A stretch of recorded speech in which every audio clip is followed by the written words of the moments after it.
Hello! We have 4 stories today. Our first has a father asking if he's the jerk for boycotting his son's wedding to comfort the son's ex-wife. Story 1.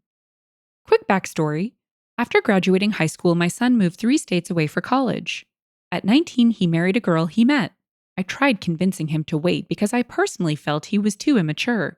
They both dropped out and moved back here to his hometown. At 20, they had their first child, a beautiful little girl. 16 months later, my daughter-in-law gave birth to their second child, a little boy. After the first baby, my wife and I noticed our daughter-in-law wasn't happy. We both thought it was postpartum depression related. Just after the second arrived, my son and his wife separated. She would bring the kids over for a visit. It was then she began unloading on us. I know there's 2 sides to every story, but considering I know my son, I believed her. I sat my son down numerous times to speak with him regarding his marriage. He refused to take responsibility, blamed her for everything, even when I directly pointed out where he was the sole problem. They got into counseling. For a year, things were okay on the surface. Our daughter-in-law filed for divorce. My son, 3 days later, was on Facebook announcing his new girlfriend. A month later, they were engaged.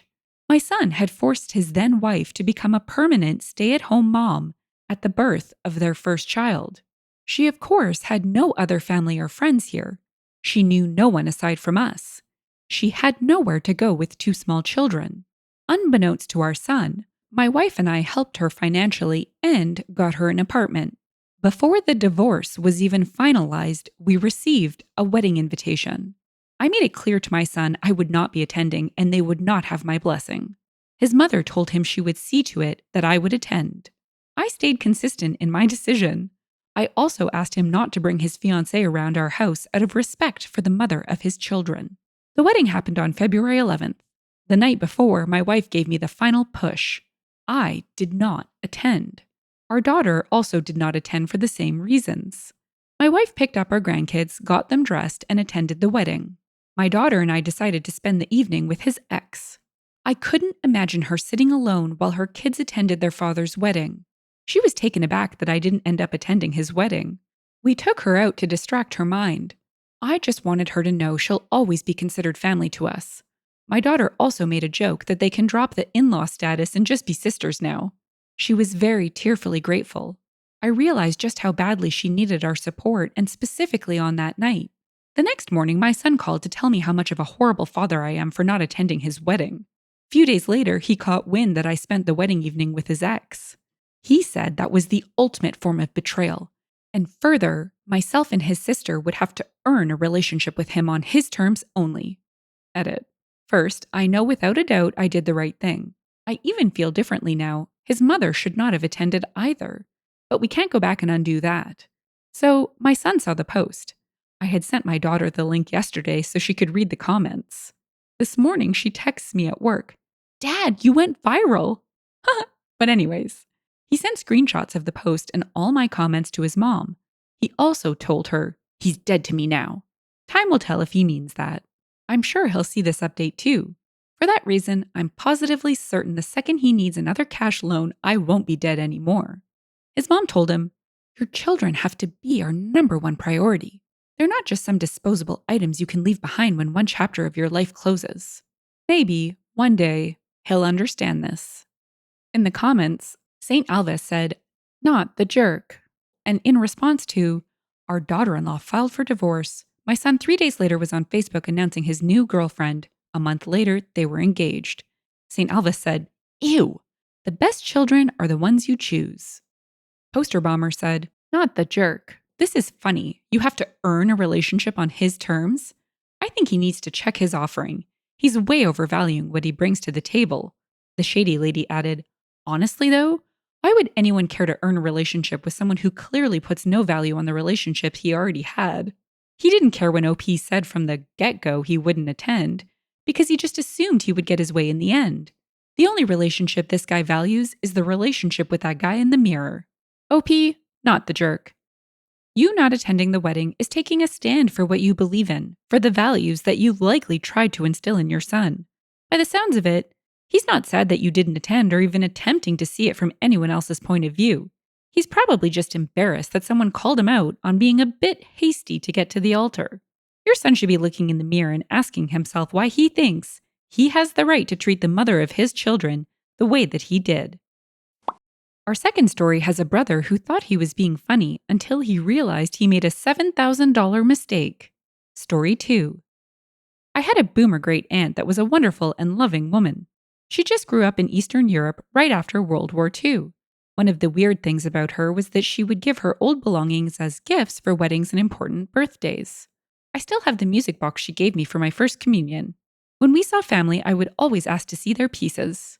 A few of my aunts had them displayed in a china cabinet or out somewhere safe. A few had them collecting dust in a box. I made sure they knew that if the day ever came that they wanted to downsize or something, I would appreciate a chance to grab it for my collection. Some of my cousins took me up on the offer, and I ended up with 6 extra pieces for my room. When I moved out, I made sure that every single part of my collection was safely wrapped and packed. They are my little treasures. I know it's weird. Sorry for being so long-winded. I just love talking about that stuff. I'm about 15 years younger than my eldest brother, and he knows about my collection. When he got married, I was 14. At his gift opening, I saw he got one of her usual gifts. I also saw his wife's face. She was not super grateful. I made sure he knew that I thought it was beautiful, but I didn't ask him to think of me if he wanted to get rid of it. I thought he might like to pass it on to his kid one day. When my aunt passed away, she left me the last of her collection, 3 pieces that were a set. I got married last September. My niece, his daughter, was my flower girl. At my gift opening, I could almost hear him giggle when I opened my gift from them. It was the piece from our great aunt. He thought it was super funny. Then he gave us our real gift from our registry. I thanked him profusely for both. He came over the other day and saw my collection in my china cabinet I inherited. He asked me why I was so fascinated with this stuff. I told him that I thought it was amazing and that lots of people collected it. He called bull and started looking it up. The figurine he gave me is worth about $6,700. He said that I was a for not telling him what it was worth. He wants it back. I said that my husband and I were going to give back every piece I got from family as a gift for a special occasion. I already planned to give that piece to my niece for her first communion, along with a little booklet of information about my aunt and the value of the piece so they appreciated it. I know exactly who I got each piece from, and they are all going back to that family. He says I'm being mean accepting a gift from him that is worth so much. I asked him if he ever bothered looking up the value of what he was giving me. He said he thought it was like precious moments or Hummel. Whatever, I have family treasures to keep safe for the next generation. I know I would have gotten something awesome from my great aunt if she hadn't passed away before my wedding. In the comments, Nefariousness Key said, "Not the jerk. Just because it's worth $7,000 doesn't mean he will get $7,000. Sincerely, a person who loves antiques and auctions." OP replied, "I know, and it isn't pristine or anything." Secret Jealous said, "Not the jerk. You were doing something so thoughtful for your family, maintaining some of your history to pass down to the next generation. Your brother is a bit of a jerk asking for a gift back. But seriously, your great aunt would love that you cherish her gifts like this. Why is it so dusty in here?" OP replied, "He's not that bad. I think he feels dumb for not looking it up." Herder of Words added, "He is that bad. He'll probably sell it. There's no reason to care about the sell price otherwise." OP, not the jerk. It is lovely that you are maintaining your aunt's tradition. This reminds me of the cake recipe I read about not that long ago. I'll link it in the comments in case you missed it. Family members who can't take the time to appreciate the traditions and sentiments of their elders don't really deserve to reap any potential benefits, especially when there is someone as thoughtful and kind as you in the family who is simply seeking to keep this beautiful tradition alive. I think your aunt would be so proud. Our third story transcends genres as 2 newlyweds both call their moms on each other, but only one of them gets the surprise of a lifetime when they end up joining forces. I'm a 26-year-old female and recently moved into my first home. I am also 4 months pregnant with our first baby. The pregnancy has been very hard. I have horrible morning sickness. It reached a really bad point where I passed out, hit my head, and my doctor admitted me to the hospital for a week. When I got home, my husband allowed his brother's family to move into 2 of our 3 bedrooms. They were evicted. I don't know why. One room was my office and had papers tossed everywhere. The house was a complete wreck: trash, dirty clothes, used diapers. I started to cry. It was like a light flipped. My husband was no longer the same. My husband told me it wasn't that bad. My reply was, "Fine, then you should have the house cleaned up before I wake up." Completely exhausted, I fell asleep for 4 hours. I woke up and went to get a drink of water. I couldn't. Every glass we own is scattered around the house. They didn't clean a single thing. I passive aggressively started to pick up the dirty dishes and wash them. The following morning, I was trying my best to work when their kids were crying nonstop, banging on the walls, so on. Their mom was in her room for hours ignoring them. When my husband came home, he was upset with me over how I didn't make his brother's wife feel welcome in our home by helping with their kids when she was tired. He then continued to complain how nothing was done while he was at work all day in the house. Yep, the same one he didn't clean. That led to a fight where I told him, "I am too sick to have company and they need to leave." To which he replied, "They're his family and he won't kick them out." I started to cry again. I was beyond frustrated, exhausted. I physically couldn't do it anymore. I called my mom asking if I could come stay with her, telling her the whole story in front of my husband, who at this point was completely shocked, angry. Also, I could tell he wasn't sure what to do. My mom came with my brothers. I have 3 older brothers. My mom, super angry, told my husband, "Since your family can stay, so can we." My mom quickly took charge. I was sent to bed. My brother started cleaning, complaining loudly at how disgusting my brother-in-law's family is, along with what a horrible husband my husband is for putting me through this while I am sick. I got a text message from my mother-in-law calling me a jerk for not helping my husband clean up the house and putting my brother-in-law in an uncomfortable position by having my mom boss him around. Update. When my mother-in-law showed up, she was super angry outside. I could hear shouting, but couldn't understand what was said. Once inside, she was shocked. My house looked really bad. My brother-in-law lied to her about what had happened. My mother-in-law quickly started to help my mom in the bossing mode. My house is not just cleaned, but deep cleaned. My brother-in-law and his kids are now staying with mother-in-law. She didn't know about the eviction. My in-laws helped them financially a couple of months ago. My mother-in-law was not happy about it. Sister-in-law refused to come out of the bedroom. She would scream through the door, but that was about it until her family came to pick her up. Last little bit, I did talk to my husband. He seemed very remorseful. I asked for some space. He is staying at a hotel. He asked to come by and talk to me tonight. My mom and dad are here. Both moms felt like I should have someone here since I am sick. Both moms have set up a meal plan where they trade off who will bring in dinner. It was my mother-in-law's idea. Thank you for all your advice. I truly appreciate it. Talked with my husband. Summed up, since it lasted 4 hours, it was a hard talk. He is remorseful. Brother-in-law was only supposed to stay for a couple of nights, then leave. Originally, he thought they would be gone before I got home. He said he is tired and emotionally upset with himself. When I originally passed out, my husband left to help a friend move. He came home and found me. He said he had no idea how long I was on the floor hurt. He was originally scared I had died. Since then, he has had nightmares. On top of dealing with his family drama. Oh no. Poor husband. He admitted to dumping his frustration onto me when it's not my fault. Yeah, no Whoops, no swearing. He begged me for another chance. The next steps. We are still separated. He plans on staying at my brother's house in his casita. We are going to go to marriage counseling and individual counseling. He asked if he could come when the home health nurse comes each night and to my doctor's appointments. I agreed to that. Update on brother-in-law. His wife admitted to having an affair. She told him she got married too soon and doesn't want the responsibilities of being a mom anymore. Oh my gosh.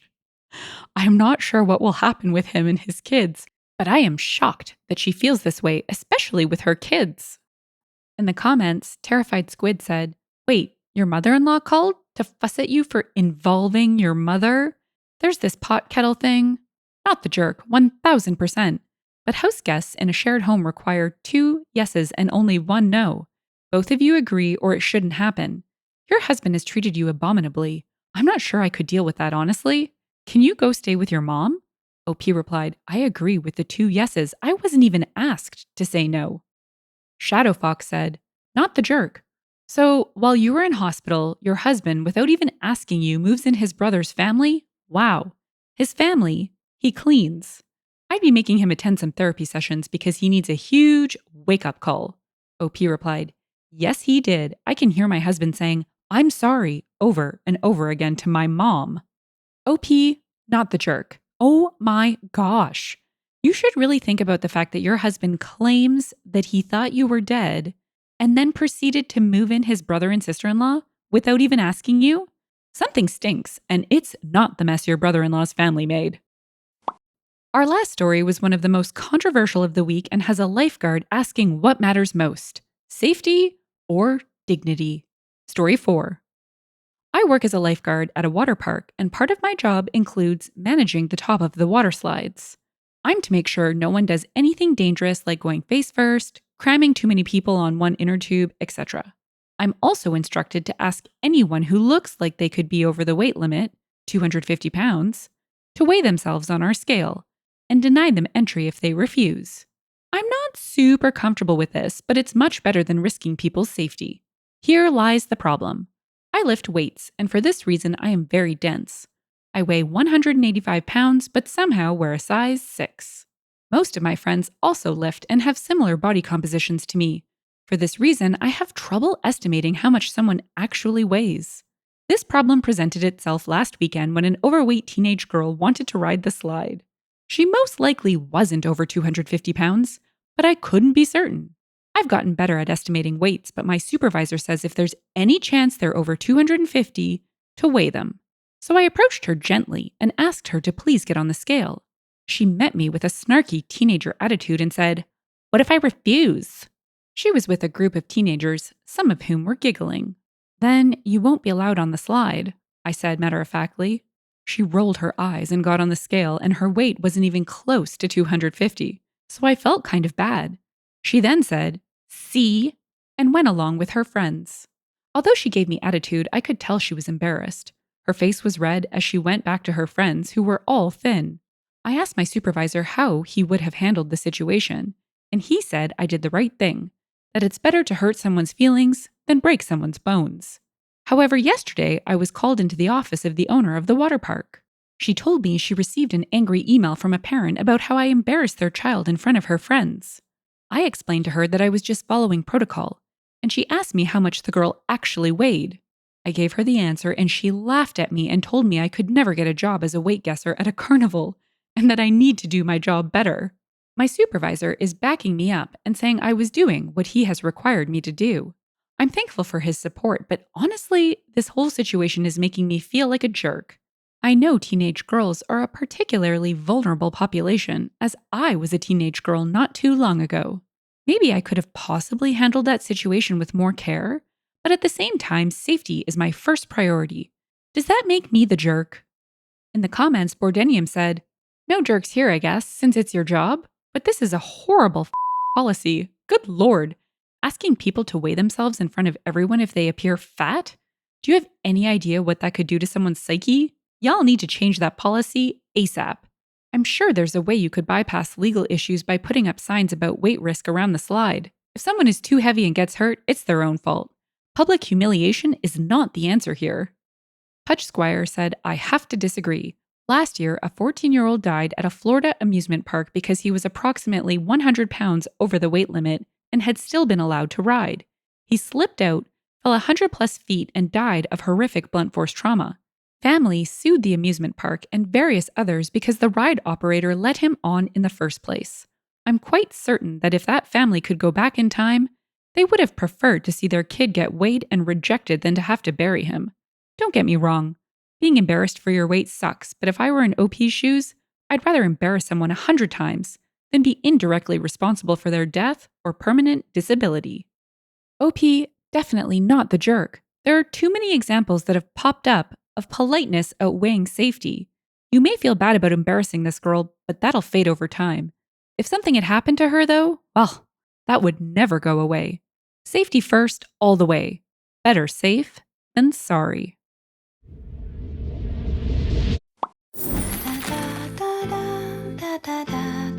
If If you've enjoyed the story and would like to hear more, consider liking, subscribing, and leaving a comment. Thanks, and bye for now.